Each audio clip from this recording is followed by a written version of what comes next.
Welcome into the CHGO Blackhawks Podcast, presented as always by PointsBet. Use promo code CHGO when you sign up, and you'll get 2 risk-free bets up to $2,000. But that's not all. If you make a $50 or more first-time deposit, you're going to get a free CHGO membership. That unlocks all of our great ad-free web content, and you'll even get a free shirt of your choice from the CHGO locker. That's $2,000 in free bets, a free CHGO membership, a free t-shirt like mine right here from the CHGO locker, all for making a $50 or more first-time deposit at PointsBet. We've got Boysen and Mario Tirabassi. Welcome to our first ever CHGO Blackhawks Mailbag Monday. We're going to get to that in the second half of the show. We've got a little bit of Hawks news to get to on May 23rd, which is always a nice thing to say.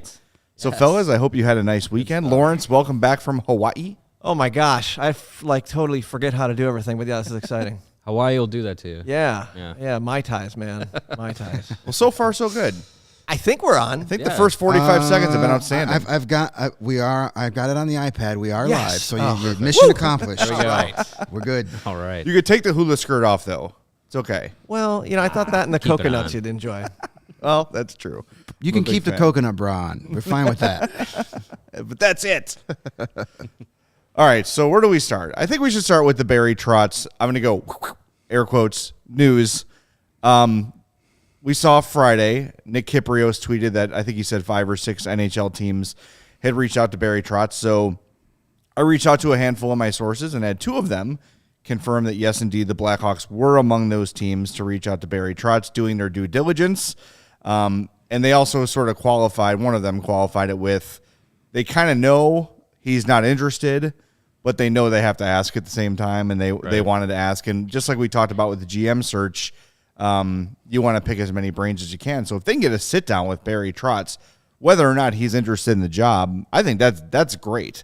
And you love to see them not just saying, like, well, he's not going to want to do this. Let's stick with our short little list. So I wouldn't get too excited about it as a Hawks fan. I don't think it's going to happen that he's going to be the next coach of the Blackhawks. But the fact that they're among the teams reaching out means they're doing what they're supposed to be doing. And hopefully he'll at least give them, a few moments of his time to talk to them and chat with them. It can't hurt. Yeah, I mean, the worst thing he can say is no. Like, Right. There's no harm in saying, hey, do you want the job? No. All right, well, thanks. It doesn't have to be anything crazy. I think we all understand. I think most Blackhawks fans understand as well.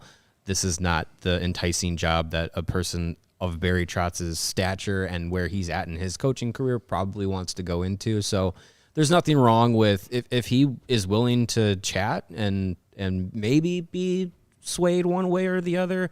Nothing wrong with that. But yeah, I think the Hawks are doing the right thing by reaching out and see what happens. Kicking the tires is the popular term. Listen, there is nothing wrong with asking one of the greatest defensive-minded coaches the game has ever seen, hey, you want to come here and teach our really crappy defensive? Let me take a look at the roster. No. There's No, I nothing sure wrong. don't. But here's something else that's good, because we've got a really brand new, inexperienced front office.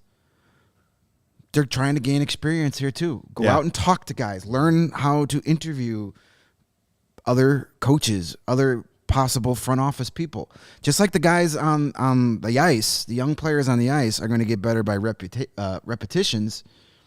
They're getting their reps in here by talking to Barry Trotz. So there's nothing wrong. He's not coming here. He's not going to take this job. But at least give him the opportunity to say no. Well, even if Kyle Davidson has the opportunity to talk to him and says, hey, look, thanks for the interview. I'm glad. I hope you'll consider us, yada, yada. By the way, conversely, for the GMs you've played for, what have been some of the things you've liked and haven't liked about certain GMs? What do you value from a GM? What sort of level of involvement? How often should I be around the players? Like, I don't know. I think there's some brain picking to be done that could help Kyle Davidson in this role too. From, again, a guy who's been experienced, been with a lot of high profile teams in high profile situations with high profile GMs like Lou Lamoriello, and the list goes on. What does a GM, in your mind, what is the ideal GM? What is their role day to day with you, et cetera? And hey, it's one man's opinion, but it's one extra opinion that Kyle Davidson has to evaluate. Yeah, and I think with And there's worse men to have an opinion from. Right, as well. exactly. Absolutely. Yeah. Like this isn't, they're not considering bringing in the first person that they're tied to is not some random coach from overseas or a young assistant that's not really proven or anything like that. Like they're going to have their name attached, whether it's strong or not. Have their name attached to being like, yeah, we talked to Barry Trotz about, the opportunity for it and just see where it goes from there. Yeah. We've seen Am I a number. mistaken, or did you just subtweet both Alpo Suhonen and Jeremy Colleton in that sentence? That's what we do here. Hey, just checking. That's why I'm in this chair. There is no subtweeting Jeremy Colleton. His wife is aware of everything tweeted about him. She's very active on Twitter. Just a quick little question here. Well, not a question, a comment in the chat from Troy. Looking for that Bears podcast. That's usually here at 11 o'clock, but I think we forgot to mention. Yeah, we've shuffled the deck a little bit. New showtime. Yeah. We are now the 11 o'clock brunch podcast. Bears will be coming on after us, 1 o'clock. So a little shuffling of the deck chairs. All right, not today though. Not today. We have a Adam's down with the sickness. Is that what I heard? Yes, apparently. Must have been at a Disturbed calling concert an last audible. night. But going forward, the Bears will be on at 1 o'clock. I know that's our most popular podcast for all the right reasons. Yeah. But the Bears didn't go away. We would be silly to get rid of Bears coverage here at CHGO. Right. Yeah. So anyway, Barry Trotz, the call's been made. Whether or not the interview happens, we will see. Yeah. But hey, again, there's no downside to this. No. It's find out what you can from him, see what he's interested in. Who knows? Maybe he's really excited about Wyatt Kelnick. Yeah, maybe. Maybe he just really Why loves not? the Lincoln Park Zoo. That could be. And It's look, free, Barry is a man of my stature. Lots of good food options around here for him. There's a lot of appealing things about Chicago. There are Off the ice. Off the there ice. are way worse cities you could work in than Yes. Chicago. Yeah. That's for sure. Yes. The other bit of news is we got wind of this back in April that the Blackhawks had signed defenseman Filip. Now, according to the press release, it's Rows, R-O-W-S, or Rose. Not I would Roos. say it was Rose. It's not Roos. Not Roos. Okay. R-O-W There you go. dash S. So is it R-O-W. Roes? Rose. Maybe it's Roes because they're dividing it here like it's two syllables. Philip Roes. R-O-W-S. Roes. Roes. Yeah, Roes. Roes. Okay, we're gonna go. And we'll go with Roes. Call him Phil. Call him Phil. Call him We got Phil. Phil. We got Phil K. We'll start with Phil, and then we'll go. We'll get everything correct. We'll call him boss. All right, so Filip Roos Chief. signs a 2-year entry-level contract running through the 2023-24 season. That's a $925K cap hit. 6'4" defenseman, skated his first full season in the SHL in Sweden. 1 goal, 5 assists in 50 games.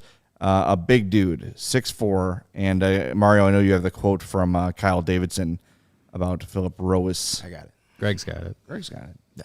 I didn't want, He's got it pulled up. I didn't want to freak you out there. Like, Okay, oh, crap, all right. I missed it. No, yeah. This is from Kyle Davidson, who, of course, is going to give us some positivity here. Philip is a big body who possesses strong skating abilities for his size. That's a combination of traits that teams across the leagues are always searching for. Philip played valuable minutes in Sweden's top league this season and will strengthen our pool of defensive prospects. To me, this is a zero-risk, high-reward type of move. You're giving him 2 years to see what he's got at league minimum. Worst case scenario, he fills a hole in Rockford as all those guys start to come up. Best case scenario, you get a guy, you got some size. And according to his elite prospects little note, they had a good skater who is sound positionally and an offensive defenseman with good size, hands, strong skating ability. That sounds fun. It sounds good. That I'll sounds take like a good thing. 6'4" guy that could skate and score goals. That sounds ideal. Yeah. And I think a lot of people are going to hear that 1 goal, 5 assists in 50 games. It's really hard to translate European leagues stats are to crazy. Because remember how everybody used to think Joel Quenneville hated to play young players? Yeah.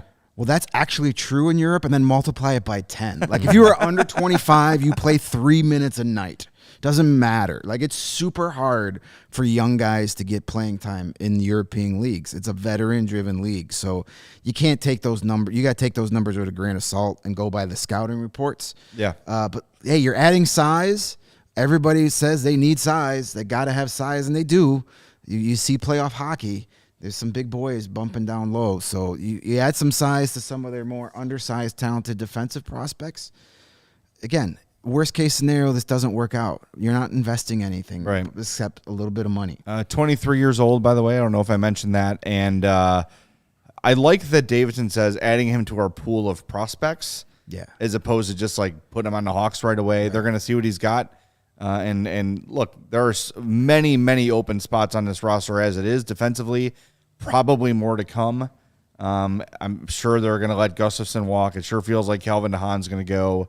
And then everything else should be pretty wide open. And who knows if they move somebody at the draft to move in. We're going to get to that during our mailbag segment. But somebody like Connor Murphy or Jake McCabe or whoever really could be moved to open up a spot for a prospect they think is ready. So it's going to be a very interesting thing to keep an eye on. But there's your 2 bits of news for this Monday in May. And like I said, we will take it because there's usually not too much Right, yeah. Blackhawks news in May. So get excited. Filip Roos. Roos? Is that where we're going? Yeah. Roos? Let's go with that until we hear differently. Until we're Yeah. here differently. All right. I will search some YouTube highlights and see how the announcers in Sweden pronounce it. Good move. And then butcher it after that. All right. Yes. Well, the best way to support CHGO and our mispronunciations is to download the PointsBet app and use that code CHGO when you sign up. If you do that right now, you're going to get 2 risk-free bets up to $2,000, but that's not all. If you make a $50 or more first-time deposit, you get a free CHGO membership. That unlocks all of our web content. If you've not been on allchgo.com yet and you're not a member, you're missing out because it's great written content. It's ad-free. It's absolutely beautiful, easy to read, well-written by our huge panel of insiders and beat reporters and experts. It's fantastic. You're also going to get a free shirt of your choice from the CHGO locker, $2,000 in free bets, a free CHGO membership, and a free shirt from the CHGO locker. All that for making a $50 or more first-time deposit at PointsBet. If you have any questions about that, by the way, you can send an email, pointsbet@allchgo.com, and we'll get you squared away. It's your home for live in-play betting, and it just got even better. PointsBet's newest feature is live NBA same-game parlays. For the first time ever, you can build the perfect live NBA same-game parlay only with PointsBet. Combine your favorite bets anytime during the game, and if you want more, you can always boost your live same-game parlays. Watch live, parlay live, and boost live with PointsBet. And remember, online sign-up is available right now in Illinois. Take out your phone, download that PointsBet app, and sign up from start to finish. So what are you waiting for? Once the game starts, don't just bet. Live your bet life with PointsBet. Gambling problem? Call 1-800-522-4700. And if you're really enjoying us at CHGO with the Blackhawks content, with the Bears content, Bulls, White Sox, Cubs, baseball season's fully underway. Red Stars, Fire, Chicago Sky, we got you covered across the board. Consider becoming a member to continue supporting us at allchgo.com. That unlocks all of our written content. You get a free shirt with your membership, like the one that Jay is wearing. You get access to the members-only Discord, which we jump in from time to time. I'll probably jump in after the show today. Got a couple hours to kill until our softball game tonight, company softball game, going for 2-0. But yeah, it's a great way to support us. It's a great way to be connected to the best coverage in Chicago sports.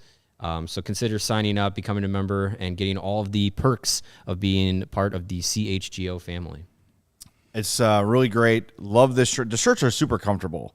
Very comfortable. They're this like tri-blend. They're not like the super heavy cotton, like sweat generating Perfect shirts. for summer. They are definitely warm weather shirts, as where the weather is finally kind of sort of getting warm around here. Yeah, they're fantastic. So, Summer all right, shirts. It's time to get to it. It is our first Mailbag Monday show in CHGO Blackhawks history. We're also Here's the first. I think that one's taken. We're the first podcast ever to do Mailbag Monday. Yeah. No one's ever thought of this before. Yeah, this is a fresh idea Yeah. in the world of podcasts. And the alliteration is what I really like. I do too. We all got together. Yeah, Mailbag Tuesday doesn't sound good. No, yeah, we got together, had the table full of Chinese food, like the popular meme that's in so much pop culture. We worked really, really hard and came up with this Mailbag Monday. Do not steal that if you're another podcast, all right? I think this we can is try and trademark this. our intellectual property. Please back off. Yes. All right. Sorry. Now that that's out of the way, all right? Let's start it with our celebrity question of the week. By the way, coming from our good friends at the Rockford IceHogs, the verified Rockford IceHogs account says, if you could only eat one stadium entree for an entire hockey season, which would you choose? hot dog / brat, burger, chicken tenders, barbecue pulled pork, nachos, and then they added in a second tweet, pizza. So I'm glad that we are starting this with the hardest hitting question yes, that we got. this is the one I'm most stressed about. We may have to like ditch the rest of the questions because we might not have enough time. Yeah, to this even might answer go this for one. about 40 minutes here. Yeah, this could be certainly a 40-minute question. Now, it's interesting because I think they left it as ambiguous as stadium entree. So this could be, this doesn't have to necessarily be from one specific stadium. It doesn't have to be from the BMO Harris Bank Center, even though it is, a fine establishment. I think out of that list, I am going to go with now I know that this may be sacrilegious to say, but I'm going with a brat from Miller Park. I'm sorry, American Family Field or whatever it's called now. That's fine. I got no issue with that. You go to Milwaukee, and that is where the brat is going to be best.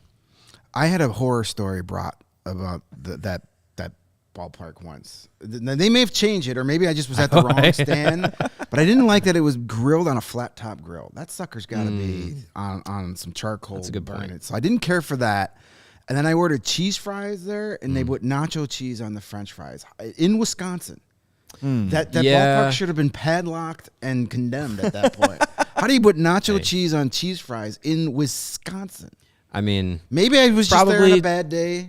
Maybe cost cutting a little bit there, trying to save some money. But thoughts on the stadium sauce on those brats? It's fantastic. Yeah, you got to get that. I love it. Yeah. Whenever I go back to Wisconsin, where I am from, I'll admit that on this podcast. I know it's a well-kept secret. Whenever I head back home, I always try and go to a grocery store that I know carries the stadium sauce, pick some of that up, bring it back across state lines.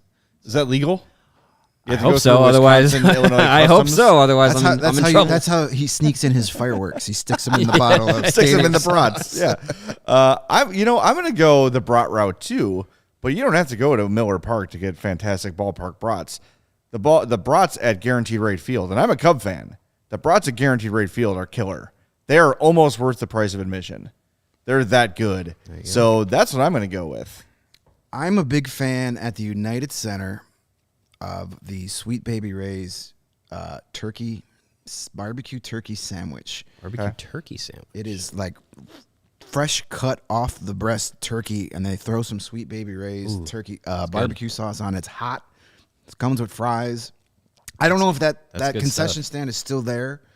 This was pre-COVID, so the last few times I've been to the United Center, I haven't been hanging out in the concession stand area. But that was my go-to back when I had season tickets. I'd assume if it's something like that, where it's fresh cut like that, it was phenomenal. I would think that would be a fan favorite. It was very good, but based on like what I've had the last month or so of the season at the United Center, I could live off the pimento cheese dip in the press box.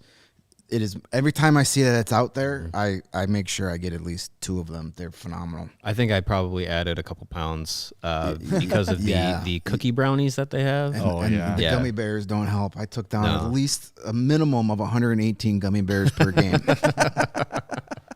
All right, so there you go. I'm going to jump in because I feel like I'm part of this podcast today too. Absolutely. I think it depends on the stadium for me. Yeah. It really does. Yeah. I mean, if I'm at Wrigley, I definitely need a dog off the flat top grill with the grilled onions. And actually, that kind of goes for the cell as well, or whatever we're calling the thing on the south side, G-rate, whatever, the Joan.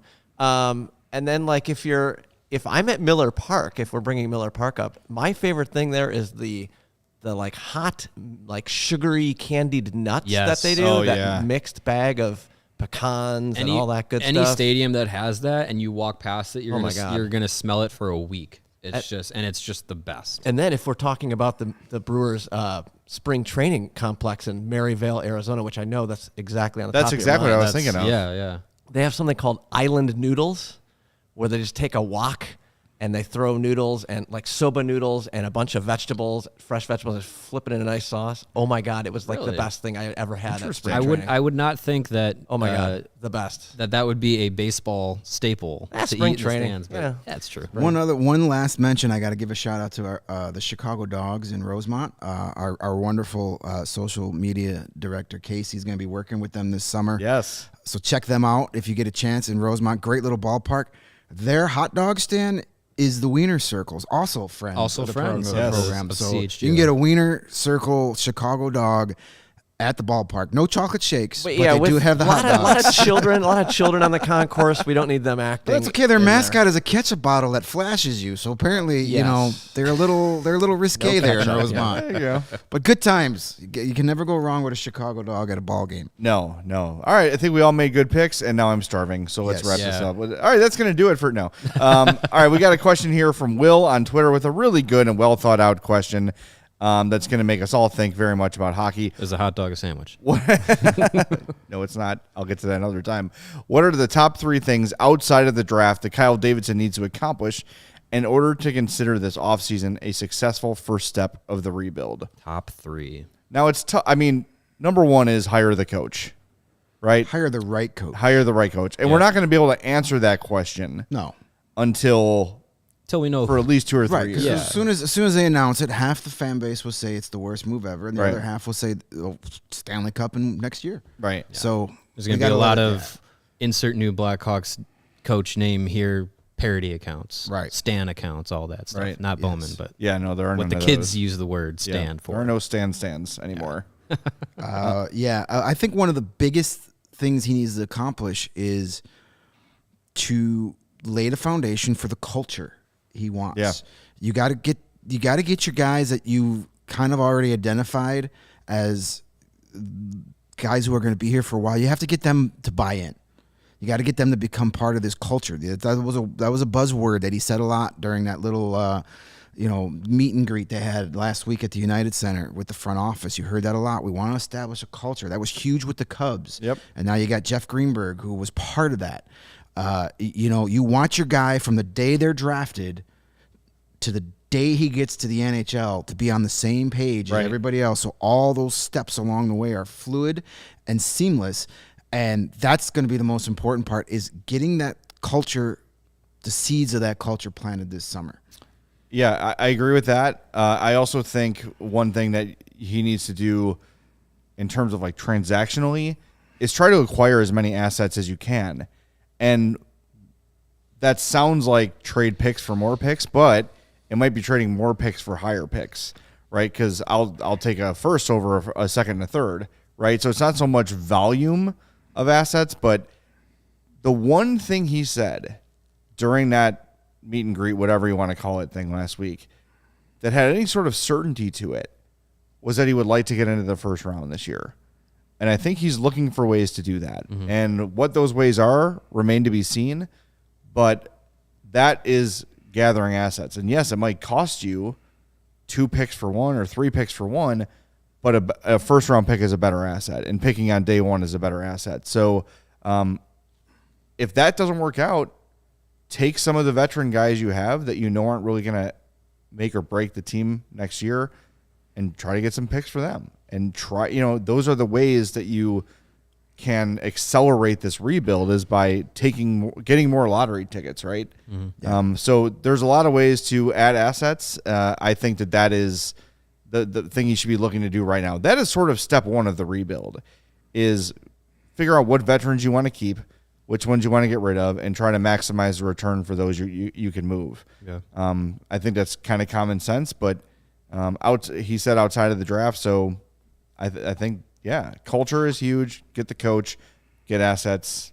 Those are the 3. And I think culture might be number 1 on that. And that and the coach kind of go hand in hand. Yeah, and I think the culture thing, that's coming not just from Kyle Davidson. I think that's also coming from, Danny Wirtz, Jamie Faulkner, the messages that they've been, along with Kyle Davidson, the messages that they've been putting out there since everything that happened last summer and transpired throughout the season. I think the culture thing is not only in the locker room but around the organization, and that's from the top down, you need to have, especially in a rebuild, an organizational buy-in. And from what we heard last week at the meet and greet, the organizational buy-in is there with the people that are already in house, which is what you need. You need everyone on the same page.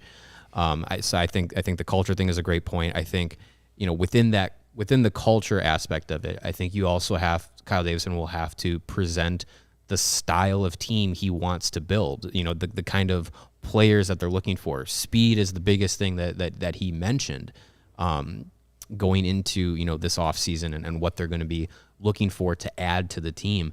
I think what we've seen in the previous draft and a couple players that they've brought up, young players, is size. Alec Regula, Alex Vlasic, Filip Roos now coming in. Like, those are three defensemen who have been put into the lineup of young defensemen coming up. All of them are big guys, and all of them can move well for their size. So I think that's kind of what we're seeing a little bit now of it, adding speed and adding some size defensively.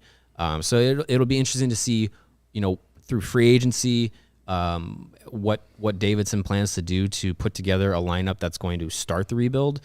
So that'll be interesting. And I think all of this kind of ties together with establishing the culture, the lineup, the type of team that they want to put together, and trying to get young future assets, whether it's picks or young prospects. I think a lot of that could be tied to the futures of Jonathan Toews and Patrick Kane, and I think that those are things that this summer I'm firmly believing that their paths, whether it's in Chicago just for a year or beyond that, or not in Chicago, those paths need to be defined this summer.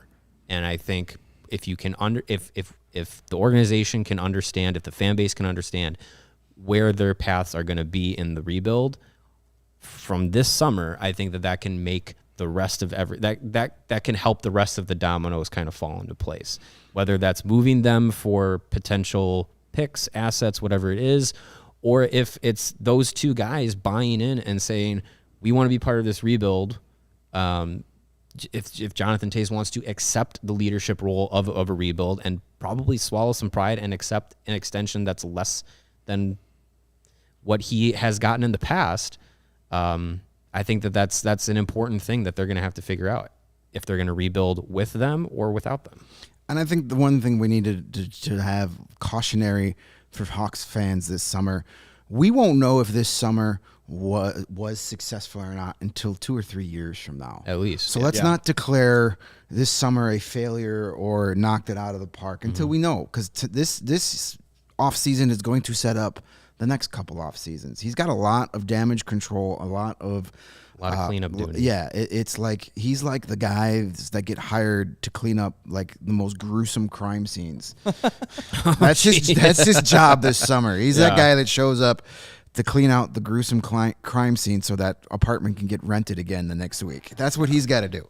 Yeah, that's a gross comparison, but I will say also accurate. Got one on Twitter from Z Rosie.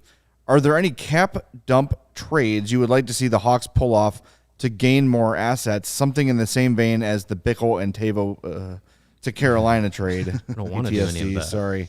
When you look at the roster, there's not a ton of like overpaid veterans aside from Toews and Kane. Tyler Johnson makes $5 million for the next 2 seasons after this one. You can stomach that. You can stomach that. Seth Jones is almost immovable. Yeah. Jake McCabe makes $4 million for the next 3 years. That's one you can consider dumping. Yeah. The other one here is Connor Murphy, and this is going to be an interesting conversation this offseason. $4.4 million until 2025-26.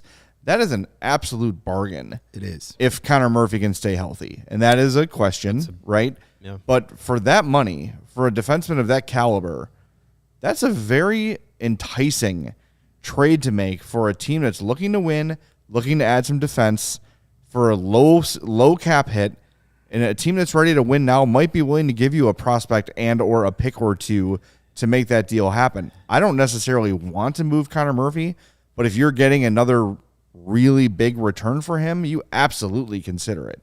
Yeah, for sure. I think he's one of the defensemen that between Murphy and McCabe, who their cap hits are similar. Their term is close, but Murphy is obviously the more attractive asset out of the two, going off of recent seasons, especially this past season. His health is a little bit of a concern.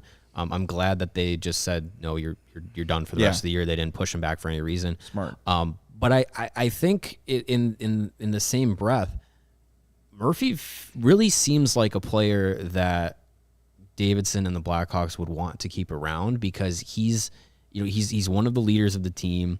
He has a very positive impact on the locker room, and we just talked about setting culture. I think Connor Murphy is one of the players that I think the Blackhawks, I get the sense that they want to keep around to have a good culture, and to be a guy who has been on bad teams and rebuilding teams before with Phoenix or Arizona, and he has the ability to stomach that. Right. Whether he wants to continue to do that, probably not, but I mean, he has the ability to do that. He's seen it. And he knows how to kind of navigate that as a veteran. And he's been with Chicago for longer than even I realize sometimes. So he's very established within the team, and I think that goes a long way, especially for a team that's going to be rebuilding, going to be young, and going to be having people probably come in for a little bit and leave while they get the young players ready to go. So it's interesting whether you can get enough in a trade for Murphy is interesting to balance against what I think how I feel the organization views him as a person that they want in the locker room and can be serviceable on a nightly basis. And if you talk about culture, that is a 1A kind of guy to have in your organization. Right, absolutely. Yeah, so that'll be a tough decision for Davidson to make, what he values more. What Murphy brings to this young team, especially a team that's going to have a lot of young defensemen, or does he value what he could potentially bear on the trade market? Those are the tough decisions. A lot of people just say that's an easy trade. Trade him, get the picks. But yeah, there's a lot of value than just what shows up on the score sheet for a guy like Connor Murphy. And I'll point the thumb at myself sometimes that my brain works in like the NHL 22 version where it's like player for player, but that stuff does matter. And you can't just go 100% young. I was listening to another podcast this weekend. They're like, why aren't all the Ice Hogs up here? It's like, for what? To lose every game 6-1, destroy their confidence, make everyone miserable. Like, you can't do that. Yeah. A rebuild doesn't just mean your whole team is young and you go 0-82. That's not a path to success. It's just not. Development is part of it, and you need veterans to fill out those spots. And Connor Murphy is a great example. And look, was it Davidson or was it McIver that said, look, when kids are ready to come up, then we'll consider those moves, right? Then we'll move out those veterans when we've got someone ready to take a spot. That's how a rebuild is supposed to work. You develop. When the player's developed, then you look to move the veteran. Then you reload some assets. You've got young guys playing, and that's how the cycle keeps going. Right? It's not just go 100% young or go 100% old. That's just not how it works. I always find it kind of funny that it's a lot of the same people that have spent the last 10 years, and rightfully so, bitching that the Hawks can't develop young players, but then in the next breath, get all the young players up here now. You can't do it both ways. No. Now is the time for patience. Total disaster if you do that. One from the Discord here, and if you want access to our Discord, become a member at allchgo.com. This is from Sung. Sung says, rumor mill has the Blackhawks trying to trade back into the first round of the upcoming draft. Depending what prospect we're aiming for, how much would it likely cost to do so? That's a really good question, and it's sort of hard to tell. I think it's unlikely the Hawks have the assets to get like a top 10 pick in this draft. Unless you're moving Patrick Kane or DeBrincat. Yeah, that's about it. That's about it. Where you're going to get back into the lottery range in the first round. I think they're. And I know I think we have another question regarding the young defenseman, but I'll bring it into this discussion. I think what we're looking at with the young defenseman coming up, not all of them are going to be playing in the NHL with the Blackhawks when everything is said and done. There will be some players, I don't know specifically who, but there will be some out of the group that will be looked at more as, you know what, this player is developing well, they're young, they're coming up, but we have only room for 2 out of these 4 or 2 out of these 3, whatever it is. And maybe they look at it as the odd man out as, okay, we like him, he's developed well, he could be playing in the NHL with us, but we only have so many spots. And they reach out to a team that says, hey, you know, we're interested in player XYZ. I think we could, as soon as this summer, see something like that play out. I mean, we saw players like Alec Regula and Alex Vlasic and Ian Mitchell pretty much establish themselves as some of the top young defensemen that will be gunning for some of the open spots that'll be, with the Blackhawks blue line this upcoming season. I think you look at a player like Isaac Phillips, Jakob Galvis, like these guys are coming up and have developed well.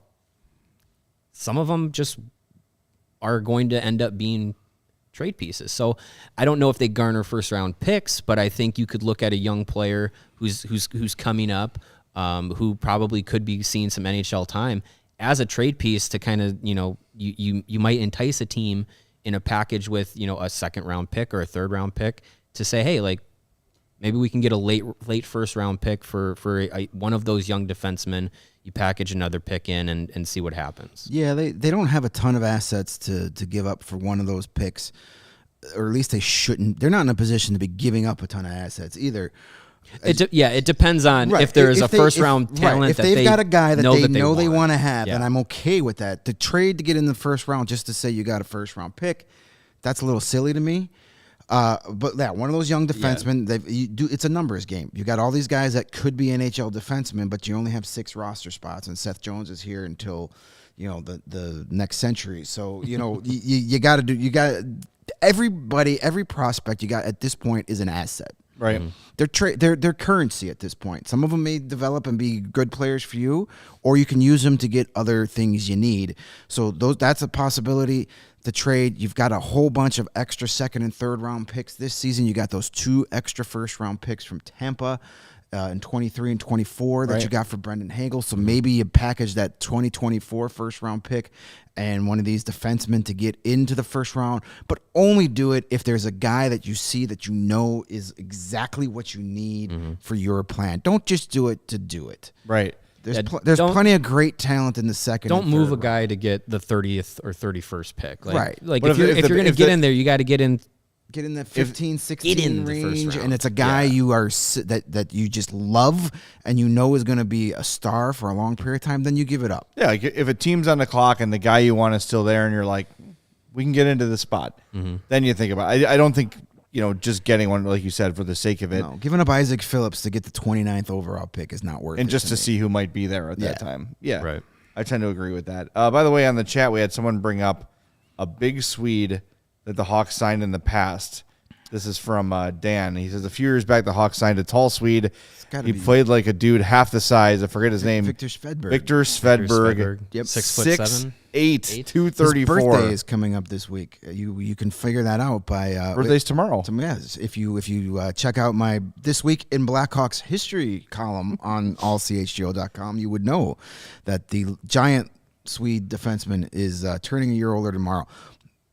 Don't go to Twitter and say anything bad about him because his brother will try and fight you. That's all I. Really? That's all I guess. All right. I was threatened by his brother because I had the nerve to say he made a bad defensive play in a game.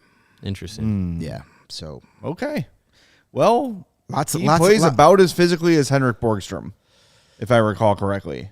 Yeah. For a guy that big. Yeah. He was very tall and very tall. Yeah. All right. Look good in the uniform, though. He did. Got one here from Ted on Twitter. He says, what goalie reclamation projects might be out there? And this will be a big off-season topic for us, the whole goalie thing. Yeah, this is a whole podcast. The whole goalie situation. We can do this quickly. I'm going to name some of the veteran goalies that are out there, and let's see how all this moves the meter. Of course, there's Marc-Andre Fleury. Don't think that's He's not happening. coming back. Who? Mikko Koskinen. No. Darcy Kemper. Colorado's probably going to keep him around. Yeah. Thomas Greiss. How old is he? Not as old as the next guy on the list, Yaroslav Halak. Ooh. Probably no. Corey Schneider with no Grace is E. 36. Does he do anything for you? No. Braden Holtby? Maybe. Martin Jones? Does he stay in Dallas? That's a good question. Martin Jones is out there. No, he doesn't have to be. Jack Campbell's on this list, but I think He's going to Toronto stay is in gonna Toronto, stay. I think. David Rittich No. and Casey DeSmith. No. Those are your top free agent goalies. So here's something I would do. If you want a goalie reclamation project where you can in getting those assets we were talking about, call Toronto and say, hey, we will take Peter Mrazek's contract off your hands for the next 2 years. What do you want to throw in there to sweeten that deal? Does Kyle Dubas answer that call? They made up. They're buddies. Are they? They're Kyle bros now. Kyle Bros. Good Lord. That whole thing is laughable. Well, It still annoys me. It is the Maple Leafs. But so I do agree that is worth a call to make for because sure. listen, Peter Mrazek is when healthy is a starting NHL goalie. Mm-hmm. So here's how I would say we're going to do a whole podcast on this soon. But I say you bring back Kevin Lankin on a cheap 1 year prove it deal. You get Mrazek. And you get that asset, you get that draft pick or that prospect that comes, and those are your 1A, 1B for next season. Mm-hmm. They could be good, they could be hot garbage. But if they're hot garbage, then you increase your chances to one of those top three picks. If they're garbage, it won't matter. Exactly. Because, You kind of, sort of, then- without saying it publicly, you kind of, sort of want them to be. Right. But Mrazek is good. There's an asset to flip at the trade deadline. Everybody needs a goaltender. If either at the of trade them deadline. are. Yeah. If either of them and are. And Mrazek's deal is not. I think there's one more year beyond this, but it's Mm-hmm. not an awful deal. It's under $4 million a year. 3.6, I want to if say. I'm remembering. So that's not terrible to take on at a trade deadline deal, and then you can even sweeten that a little bit and say we'll retain half the cap for next year because you can. Yeah. So there are a lot more pros and cons than rolling the dice on a Peter Mrazek. And then, you do it. I think you do Toronto a solid there, and then that builds up that, relationship that's so scarred and tainted. It's so weak. What a clown. I used to have a lot of respect for Kyle Dubas, but after that, come on, man. You know what? It's Toronto. It's going to get out. Yeah. The story's going to get out. The fact that he was just upset that information got out, it was dude, it came from Dreger. He's literally in your backyard. Yeah. Yeah. The guy from What do you think's TSN gonna happen? doesn't have sources in Chicago. He's got them in Toronto. Yeah, exactly. Yeah. I got one here from Jason from Twitter. He says, if you're the Blackhawks and you're drafting to shore up organizational depth, what positions or maybe even roles are you looking to focus on this year and the next? Center. Yeah. Down the middle. Watch the playoffs. Center. Games are won and lost down the middle. I think someone also sent us a question about the center depth. I don't think we're gonna But they really mentioned get to it. Strome and Strome, Doc, Reichel, Taze. It's not but great. Strome, Doc, Reichel. are all unproven center. Well, it's not Strome anymore. Strome, I think, is legitimately a center in the NHL. Doc is not. Doc, I think he should be on the wing. And Reichel, TBD, he right. can play both. That's but not great center depth. No, it's not. And behind Reichel, what do you have? Nothing. Evan Barrett? Evan Barrett. Right, exactly. The way Greg is saying that proves the point. So yeah, organizational. And he didn't depth, even play center most of the season. No, either. He's been a organizational depth at center is got to be addressed. Yeah. And I think in this year's draft, the easiest solution to that could have happened was winning the top pick and getting Shane Wright. Obviously, it didn't happen. So now you got to get a little bit creative, and you got to rely on your scouting department to say, hey, who's someone, if they don't get in the first round, who is someone in the second round that we can go out and say, who is a center that plays? I think when you look at the Blackhawks and when you look at the NHL and centers that are successful, you got to be able to have a little bit of size. You got to be able to skate well. You got to have a good head on your shoulders, have a good hockey sense, and think the game well. And I think some of the best centers in the league are, if you're not Connor McDavid, you got to be able to be sound defensively and be able to provide at both ends of the ice. Yeah, So if there's someone in the second round that can check all those boxes, they don't have to be Patrice Bergeron year one. But if there's someone that can check all those boxes and you can develop as another center that will come up through the organization as someone that you can point to and say they do a little bit of everything right, that's a good first step. That draft, I think you could draft at least 2 of those guys this draft. At least. Oh yeah. You need guys up front. And the good thing about getting young centers is if you stockpile, say you draft 3 or 4 young centers in this draft, that's fine because it's easier to figure out if a center, if someone played center in junior or in college or whatever, it's easier to move them to a wing than to have a wing and say, oh, we're going to try and shoehorn you into center. That doesn't work. Yeah, no, it's time to get some center depth, any depth up front. They got none right now. Yeah. But start in the middle and work your way out. Watch the Stanley Cup playoffs. You got to play defense to win in the. Look at what the Tampa Bay Lightning are doing. Yeah. Here come the Florida Panthers, president-winning trophy, offensive dynamo team, and they are getting shut the F down. Yes, they are. Because the Tampa Bay Lightning played team defense. That's how the Blackhawks won those 3 Stanley Cups. This is a lesson that the Panthers are learning the hard way right now. This is a lesson that's been shoved down the Toronto Maple Leafs' throat for the past 6 years, but they refuse to acknowledge that you got to play really good defense.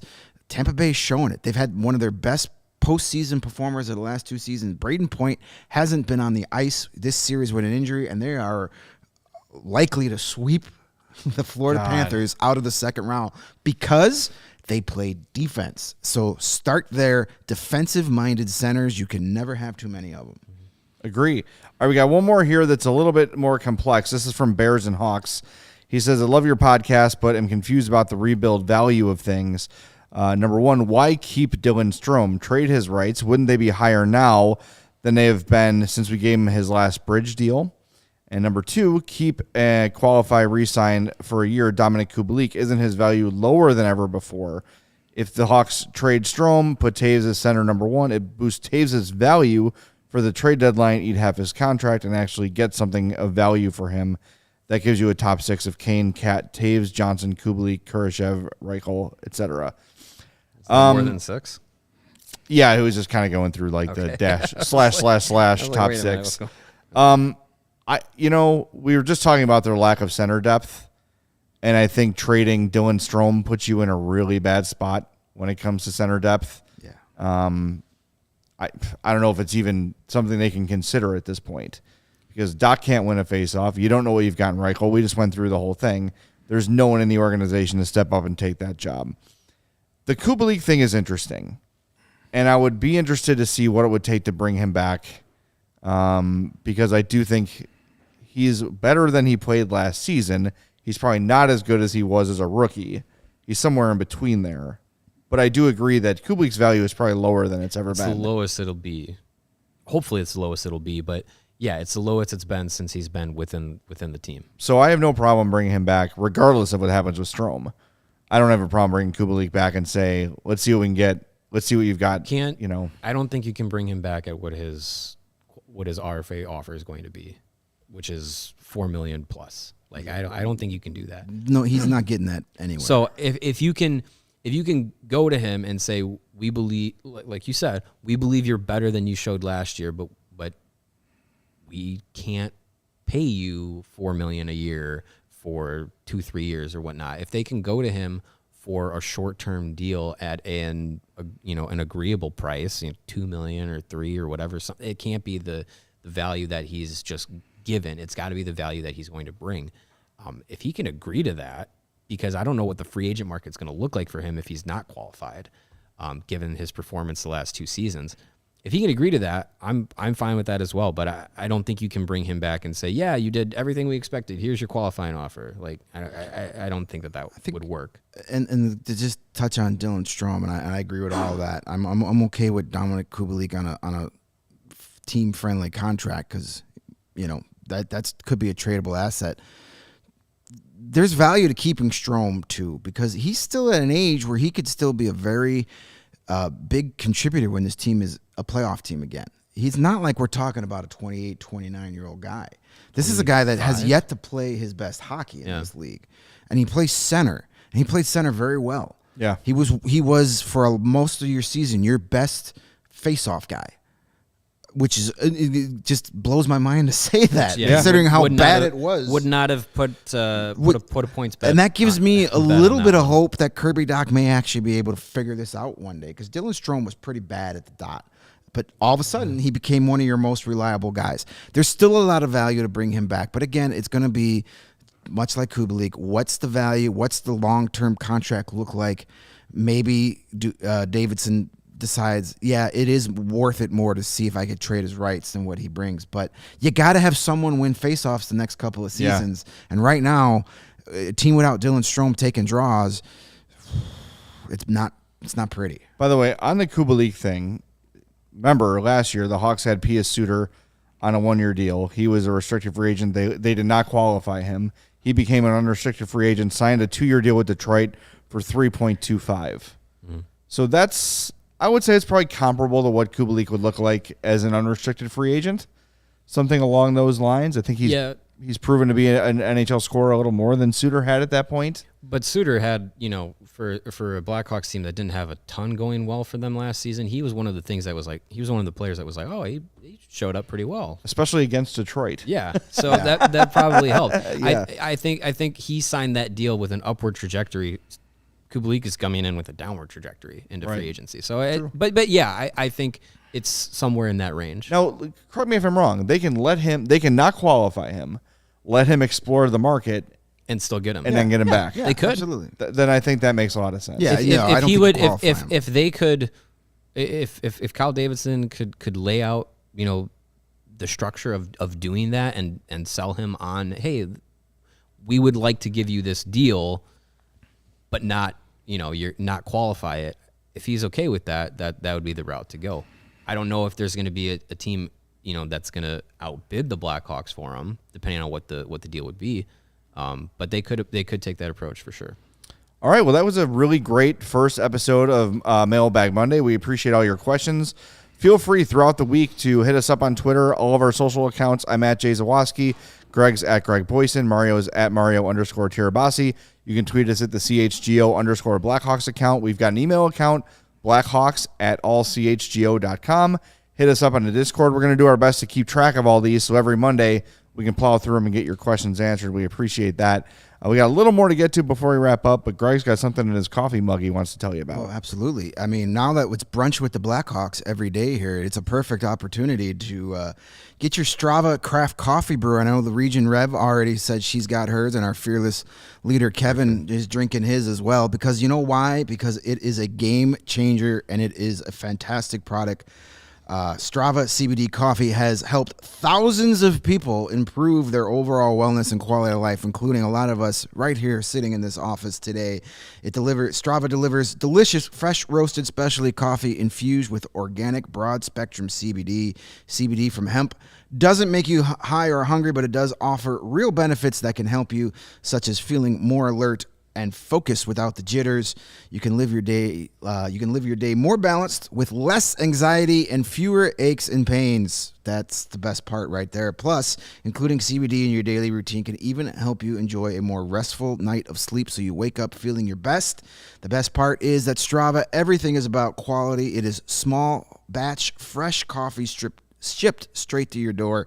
It's delicious coffee, and it has all the benefits of full spectrum concentrated CBD for those looking to use that effects in your life as well.